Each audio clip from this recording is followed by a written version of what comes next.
Hello, hi guys! Magandang hapon sa inyong lahat. This is Gina Rodriguez from my Sagri channel, a faith healer, also mata reader. So ngayong hapon, natatagan natin ang nagsasabihin sa'yo ng ating mga gabay. So this is a weekly gabay for the month of March 8 hanggang March 14 for the sign of Capricorn. So Capricorn, welcome to my channel.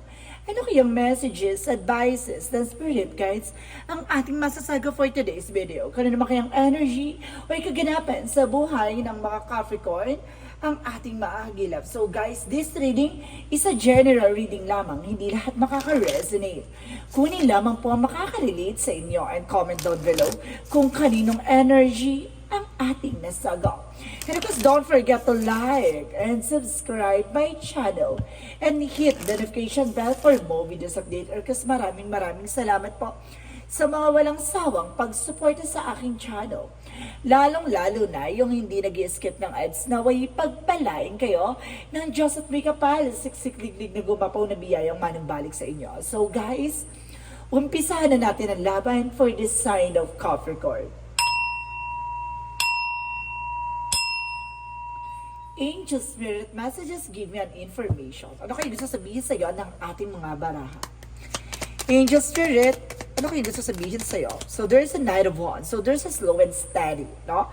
Kumbaga pinapanatiliing kalmado para sigurado ang laban, no? Kumbaga hindi ka kailangan maging padalos-dalos sa mga decision mo. Mas maganda na rin na kumbaga mahinahon, no? And because there's a Three of Wands for waiting for a result or waiting for a shift. Mas maganda yung hinihintay mo, no? Kaysa yung ura-urada kang kilos, ganto ganyan, 'di ba? Kumbaga may mga bagay na, may mga times na bigla ka nalang madadapa dahil sa pagmamadali mo sa isang bagay, no? There's a worth waiting for, ika nga nila. Because there's the Eight of Cups, no? Letting go, no? Hayaan mo siya, no? Unfold it naturally. Huwag mong pipilitin yung isang bagay na hindi pa hinog or hindi pa ready. So may mga bagay dito na kailangan mo i-surrender sa ating divine. At the same time, there's a Page of Cups by your intuitions, no?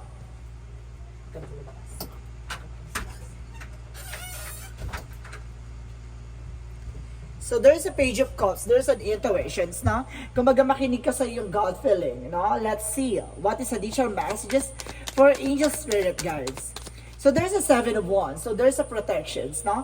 Protectionan mo yung grounds mo, no? Protectionan mo yung sarili mo, no? The Seven of Wands is being protected, no? By angels and the Page of Cups na God feeling. So ibig sabihin dito guys, na makinig ka sa intuitions and inner voice mo. Kasi dyan na magpuprotekta sa'yo laban sa mga hallucination or mga bullies or something negativities na ibinibigay sa yung mensahe, no? Diyan sa gut feeling and inner voice mo, minsan ang hinala natin ay tama, no? Kaya kailangan pangakawakan mo or either may dreams or something, intuitions or predictions na ibinagkakalob sa ng langit. So let's see additional messages. So there's a Knight of Swords. So there's an information that by the anxieties and kumbaga sleepless night. So some of you kumbaga hindi ka makatulog, no? Nahihirapan ka sa pagtulog, not because of kumbaga overthinking or either maraming tumatakbo sa isipan mo, no? And because there's a Knight of Wands by the Seven of Cups. So there's a confusion. So kumbaga magulo yung utak mo as of now. So may mga bagay dito na kailangan mong maging kalmado, dahan-dahan para nasa ganun, kumbaga kung ano man yung tumatakbo sa isip mo, gumugulo man sa utak mo, at least no, ginagamayan mo na hindi ka magkamali, no? Or hindi ka mapunta sa isang situation na may ipit ka, no? So let's see what is the Three of Wands. The Three of Wands represent the Six of Cups. So there's a past person or something, memories or reminiscence na past situations na maaaring kailangan mong hintayin, no? Or may hinihintay kang bumalik or may hinihintay kang bumalik na sitwasyon or bumalik na tao, no? So let's see what is the Eight of Cups. So there's an information with the Hermit card. So there's a soul searching. So may mga bagay na kumbaga binibigyan ka ng kaliwanagan ng ating gabay, no? The Hermit card is spiritual enlightenment. So, binibigyan ka ng kaliwanagan ng spirituality na you need to surrender, no? To all to the divine, no? Yung mga bagay na nangyari na, yung mga bagay na mangyayari pa, na kailangan mong i-let go. And because there's a Knight of Pentacles, so there's an information with the security, no? Maging secure ka sa mga papasok sa isipan mo, sa mga thoughts and intuitions mo. So there is a Seven of Wands represent the Five of Pentacles. So there's an information dito na kumaga financial loss, no, or suddenly financial crisis. So mag-ingat ka, baka mag-cause ito ng failure. So kumaga protection mo yung grounds mo, even your finances. Baka mapunta ka sa alanganing sitwasyon. So let's see what is the Knight of Swords. Knight of Swords is the Sun card. So binibigyan ka ng kumbaga malinaw at kaliwanagan sa lahat na nangyayari. Kumbaga nakiklear out na bakit hindi ka makatulog, bakit nag-overthink ka, bakit ang dami pupasok sa isip mo while na matutulog kasi there's an information na kumbaga may taong nagpipirwisyo sa'yo or either kumbaga nandun ka sa stressful situation. So, you need to live behind the scene. So, you need to live behind the situation, no? Kumbaga kailangan mo makalis sa sitwasyon kasi kundi, kumbaga malulugmok ka or mababaong ka sa sitwasyon. Ganun yun. Na kailangan marunong kang mag-attract ng positive energy, na kailangan mong i-let go yung mga negative thoughts mo, no?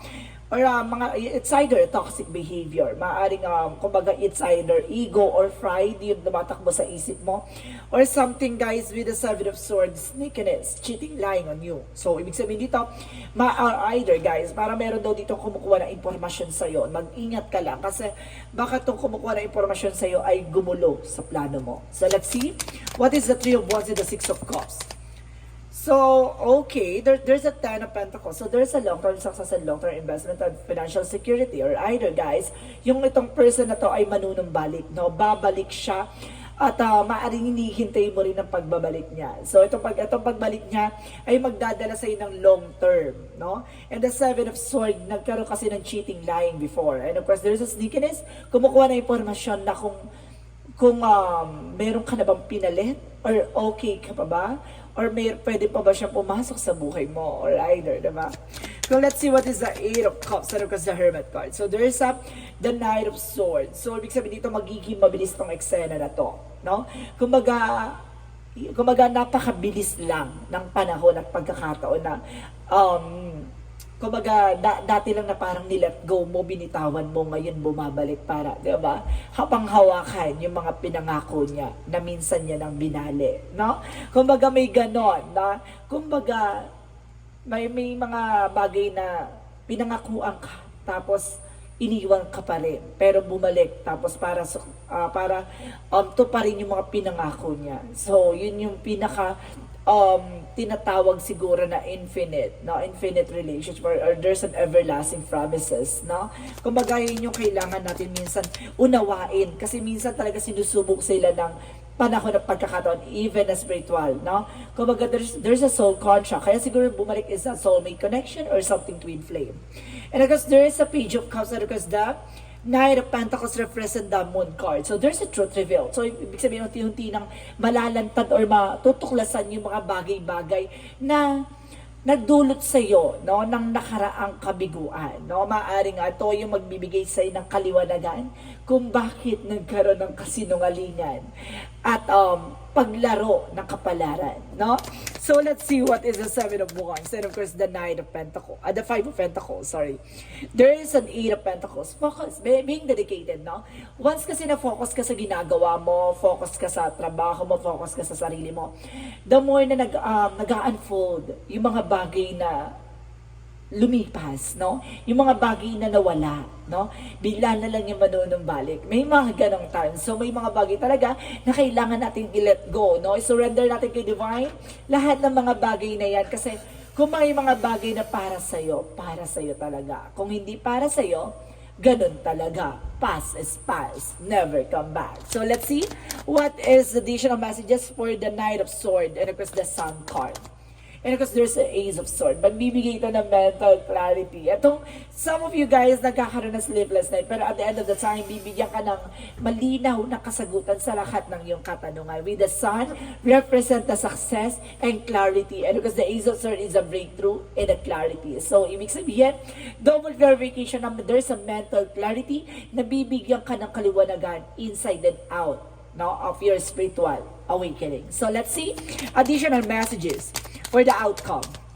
Ang pinaka-outcome sa'yo is the Six of Wands. Ang victory is yours. Talagang mapagtatagumpayan mo yan. Sa anumang larangan ng buhay na pinangahawakan mo, sa anumang aspeto o factor na pinangahawakan mo, ay pagtutugumpayan mo. So, let's see.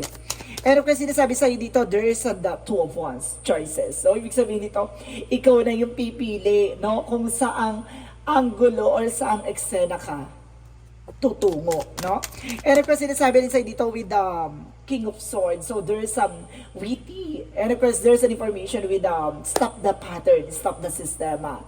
No? Puputulin mo yung maling sistema or puputulin mo yung maling perspective o pananaw ng mga bagay-bagay sa paligid mo, even to yourself. No? Kumbaga, ito yung magpapatunay na kumbaga, may mga bagay na kailangan mong putulin para hindi na lumala. Parang kalawang lang yan, no? Kumbaga, putulin mo hanggat hindi pa kinakain para tuluyang masira. Ganun yon, no? Kumbaga, may mga bagay na kailangang alisin kung alam mo yun yung balakid para hindi mo matupad yung mga pangarap mo. So, may mga bagay na kailangan itigil, putulin at alisin. So, yun lamang po. So, let's see guys, what is additional messages for career? Sa career mo naman guys, there's a Ten of Swords. So, there's a lot of backstabbing. Now, maraming traidor, maraming tsusera. Now, maraming susubok sa'yo, pabagsakin ka. Pero there's a Queen of Cups, healing. Magkakaroon ka ng healing in all process, no? Kung baga sinasabi dito, pagdating sa career mo, lahat ng mga bagay na yan, paggagalingin yan. Pero kailangan mo lang unawain na maraming impostor, maraming traidor sa paligid mo pagdating sa finances and career. So, let's see additional messages for love life. Sa love life mo, there's a Queen of Pentacles, being practicality, no? Kumbaga, good sense pagdating sa entrepreneur or pagdating sa business-minded, no? Being business-minded person, at the same time, there is the Queen of Sword. Oh my God, a bigger picture of yourself. Kumbaga, nakikita mo na kagad yung magiging possibility. So, ibig sabihin nito, pagdating sa relasyon, no? Kumbaga, magiging practical ka. Kumbaga, ilalaban mo kung alam mong kumakapit sa'yo. Kung hindi ka makapit sa'yo, kumbaga binibitawan mo. Napaka-witty mo at the same time, kumbaga marunong kang tumanggap ng pagkatalo at marunong kang tumanggap ng pagkapanalo. Yun yung maganda dito, no? Kumbaga tinitingnan mo yung bigger picture of yourself na, kumbaga kung hindi kita ipapanalo, okay, let go. Surrender ka din ba yun? Parang ganun. Kumbaga, sinasabi dito na tinitingnan mo yung bigger picture of yourself na kung hindi ikaw yung makikita ko or makakasama ko sa habang buhay, bakit pa mananatili ako sa'yo ngayon? Parang ganun. May ganun kang sistema sa buhay or pananaw sa buhay mo. So, let's see guys. Additional messages for love life. Sa love life mo, there's an information with the Three of Pentacles. So, there's a collaboration. And of course, communication. And there is the Knight of Wands na resilience, no? Pagdating sa health mo, kumbaga kailangan mo ng kumbaga collaboration with your partner, with your loved ones, with your siblings, or either na kailangan may alam yung nararamdaman mo. Kasi there's some information na minsan naatakihin ka na lang kung ano man yung nararamdaman mo. Kailangan aware sila. At the same time, alam nila yung history na nararamdaman mo. Hindi mo pwedeng itago yan. Kasi baka magdulot yan ng paglala ng sitwasyon na nararamdaman mo. No? So let's see guys, what is the magical fairy messages? For magical fairy messages for you is, let's see. For magical fairy messages is, ask for what you want. So, ibig sabihin, let the universe and other people know what you need. So, hayaan mo yung mga tao sa paligid mo, even universe na sabihin mo yung ano talaga yung kailangan mo, no? And dietary change. So, kailangan mo ng diet. No? Yung pagda-diet mo nang wala sa lugar or either pagkakain mo na kung ano-ano na wala sa lugar. No? So, let's see guys. Now, what is the Yin and Yang Oracle card? For Yin and Yang Oracle card represent growth. Magkakaroon ka ng growth and expansion dito. No? At the same time, there is an information with the twin flame. I told you so. No? Talagang tulad na sinabi ko before, na kaya babalik yung tao na yan ay nasa twin flame kayo or soulmate contract. No? Nasa soulmate connection kayo. And of course, there's an information without avoidance. So, may mga bagay na kailangan mong iwasan. No? Itigil. Lalo-lalo na yung mga nakakasama sa'yo. At the same time, there's a facade. Mag-ingat ka kasi may nagbabalat kayo talaga. May nagpapanggap, no? Sa paligid mo. Mag-ingat ka. So, let's see what is Archangel Michael messages. Archangel Michael messages is that you created the situation and you have the power to change it, no? Ikaw yung naglagay sa sitwasyon mo, ikaw din yung makakagawa ng paraan para makaalis ka dyan sa situation mo, diba? Minsan kasi yung ginagawa natin, no? Minsan alam naman natin makakasama sa atin, nilalaban natin, no? Yun ang mahirap. At the same time, detach from the situation. Kailangan mo na kumawala sa sitwasyon. It's not healthy, no? At the same time, a favorable outcome. Saka papabor sa iyo ang sitwasyon, no? Papabor na sa iyo ang kalalabasan na eksena na to basta maging matalino ka sa mga desisyon na panghahawakan mo. So let's see what is the chakra messages. For the chakra is a complacency. So may mga bagay na kailangan mong pasalamatan, no? Kumbaga, wag mong hayaan mahuli or mapag-iwanan ka ng panahon at pagkakataon. At the same time, there is a miracle, no? May himala dito at something healing, guys, na nararamdaman ko. There's a hope, may pag-asa, and there's a guilt, no? Maraming may galit sa'yo, may maraming naiinis sa'yo, pero continue what you're doing, no? Hindi mo kailangan magpa-apekto sa mga sasabihin ng iba, no? Kung wala namang ambag sa buhay mo, marunong kang dumedma. 'Di ba? Hindi mo kailangan magpa-apekto, 'di ba? Hindi mo kailangan tanggapin yung mga sasabihin ng ibang tao kasi kung tinatanggap mo yung mga sasabihin nila, hindi ka magiging masaya, no? And there's a time to give rather than take. Mas maganda ikaw yung nagbibigay ng oras kaysa ikaw yung binibigyan ng oras. At the same time, meditation and contemplate. So, kailangan mo magdasal, magmuni-muni, no? Kailangan mo i-surrender sa ating Panginoon, sa ating mga gabay, lahat ng mga worries, and of course, overthinking mo. And of course, there's an end of the cycle approaches. Tinatapos na yung mga bagay na walang, hindi nagsiserve sa'yo, or hindi walang kabuluhan sa'yo. And of course, don't let pride get in your way. Alisin mo yung pride mo. Yan yung or ego mo rather. Yan yung kasi nagbibigay ng negative attraction or something negative energy sa iyo, no? And you are good enough. Na pagdating sa sapat ka na daw, no? Pagdating sa mga bagay-bagay, sapat ka na. So let's see what is additional messages for angel spirit guides.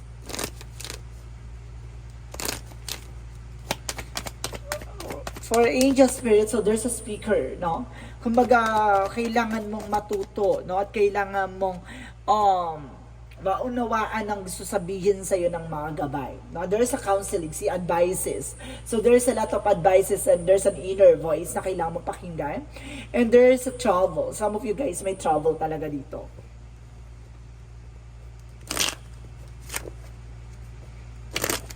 So let's see additional messages for angel spirit. And of course, guys, at the same time, there's a inner earth. So, ibig sabihin dito, you survive this, new solution and beginning. So, magkakaroon ka ng bagong solusyon at bagong simula sa eksena na to. And of course, double mission. No? Dalawa ang mission mo. No? Kumbaga, mayroon ditong bagay na kailangan mo mag-serve or kailangan mo, kumbaga, bigyan ng panahon or importansya kung ano man ang meron ka. No? Ibig sabihin dito, siguro it's either magiging manggagamot ka or ikaw yung gagamutin, gano'n. Kailangan mo magpagamot or either kailangan mo maging manggagamot. No? It's either manghihilot or gano'n. Kumbaga, you have a spiritual abilities. So, let's see. Additional messages for improving health. So, magkakaroon ng pagbabago sa health mo. No? Mag-i-improve na. At the same time, listen to your intuitive feelings. So, makinig ka sa intuitions mo. Hindi ka ililigaw ng mga gabay mo. So, let's see, what is additional messages for angel spirit? So, there's a success, no? Talaga may success talaga na naghihintay sa'yo. At the same time, there's an information with a freedom. No? Palayain mo yung sarili mo sa mga negative thoughts. And there's an indecision. Yun to Kaya siguro nagkakaroon ng negative thoughts because of indecision. Hindi ka makapag-desisyon. So, ibig sabihin dito, pagdating sa decision making, kailangan mong pag-isipan na klaro at kailangan mo titingnan yung pinaka advantage and disadvantage ng situation bago ka mag-take ng action. At the same time, imagination. Yun nga, no? Kumbaga, iisipin mo mabuti yung magiging posibilidad or yung pinaka-consequences na magiging outcome ng decision mo. So, let's see what is the energy. The energy is a woman holding a coin and a man holding a coin. So, there's masculine and feminine energy na maaaring may hawak ng finances dito, no? Ibig sabihin, there's a Capricorn man, then of course, there's a Capricorn woman na nag-involve dito na parang may hawak ng finances, no? So, let's see additional messages. And there is a fire for purification, paglilinis. Linisin mo yung sarili mo, no? Mula dun sa pagkabigo at pagkakamali na nagawa mo sa nakaraan buhay mo. And there is a self-inventory. Mag-invest ka sa sarili mo. No? At the end of the time, ikaw lang yung hahawak ng sarili mong kapalaran. And there's a gift, no? You are also gifted, no? May regalo sa iyo ang langit na maaaring tanggapin mo yung regalo or kailangan or may mga bagay na natanggap mo na. Kailangan mo lang i-enhance yung abilities mo. So let's see what is the angel's answer. For the angel's answer, represent a recovery. Makaka-recover ka na at the end of the time. So may mga bagay dito na unti-unti ka na makakabangon mula dun sa sitwasyon na akala mo hindi ka makakaalis. And there's a meditation bring answer. No? Isa sa paraan ay kailangan mo mag-meditate, magdasal, magmuni-muni at humingi ng kasagutan sa lahat ng katanungan. And there's a yes. No? Ang pinakatanong mo sa buhay mo ay yes. No? Yan ang silver. Yeah, there's a yes. So, there's a romance angels. Pagdating sa relasyon, ano ang pinaka-eksena mo pagdating sa relasyon? Relationship. Romance. So, there's an information with release your ex. Kailangan mo na pakawalan yung ex mo. And there's a let go of control issues. No? Kailangan mo na pakawalan yung mga bagay na hindi mo hawak, no? There's an unfold it naturally, no? Hayaan mong mangyari mga bagay na dapat mangyari. So, let's see what is the Jesus loving quotes. So, sinasabi ng Jesus loving quotes that take their no thought for the morrow shall take thought for the things itself. So, see, hayaan mo yung kinabukasan na kumbaga magbigay sa'yo ng bagong simula. No, wag mong madaliin, wag mong agarin, wag ka masyadong atat sa mga bagay-bagay na wala ka pang kaalam-alam kung ano yung magiging kinabukasan, no? Kumbaga, dapat handa ka, pero hindi mo kailangan pangunahan. Ganun lang yan. So, let's see what is the angel's number. For the angel's number represent the 20. No, I am harmonious. So, sinasabi dito guys, you relate to the others on almost cosmic levels. You are dedicated to build harmonious relationship of all kinds. You have the ability to pursue others to your point of view by using gentlemen. So, ibig sabihin dito, kumbaga kayang-kaya mong lumugar, no, kung saan ka, or sa mga tao sa sitwasyon mo, kumbaga kaya mong ilagay yung sarili mo sa sitwasyon nila, no? Kaya mong, kumbaga napakabuti ng puso mo sa mga bagay-bagay na mabilis kang maawa kaya tumutulong ka, pero eventually kumbaga nababackstab ka pa at some of them kumbaga naabuso, no? Kaya sinasabi dito, be wise, no? Kumbaga matuto ka na kumbaga ilagay yung sarili mo sa magiging posibilidad na kung sakaling kumbaga abusuhin ka, kumbaga at least no, handa ka, parang ganun. So guys, maraming salamat. This is let's see what is the messages of life. Sorry. May messages of life pa pala. Okay. Let's see what is the messages of life. Messages of life represent beyond limitations, no? Sinasabi dito, today I exceed my own expectation. I often my consciousness to the infinite. There are no limits. There is no end. Everything is unfolding in the continuous now. Therefore, I open my thoughts towards a broader horizon.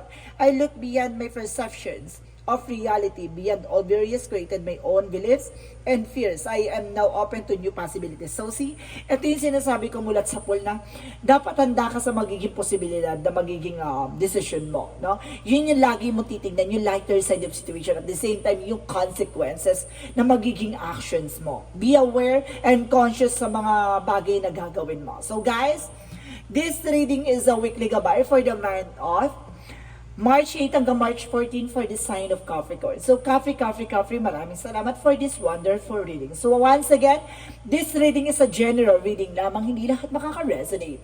Kung hindi lamang pa makaka-relate sa inyo, and comment down below kung kaninong energy ang ating nasagap. Maraming salamat po guys. Don't forget to like and subscribe my channel and hit the notification bell for more videos updated. Kasi maraming salamat po sa mga walang sawang pagsuporta sa akin channel, lalo-lalo na yung hindi nag-skip ng ads. Naway pagpalain kayo ng Diyos at may kapal, siksik-liglig na gumapong na biyayang manumbalik sa inyo. Maraming salamat and see you in the next video. Bye-bye and babush!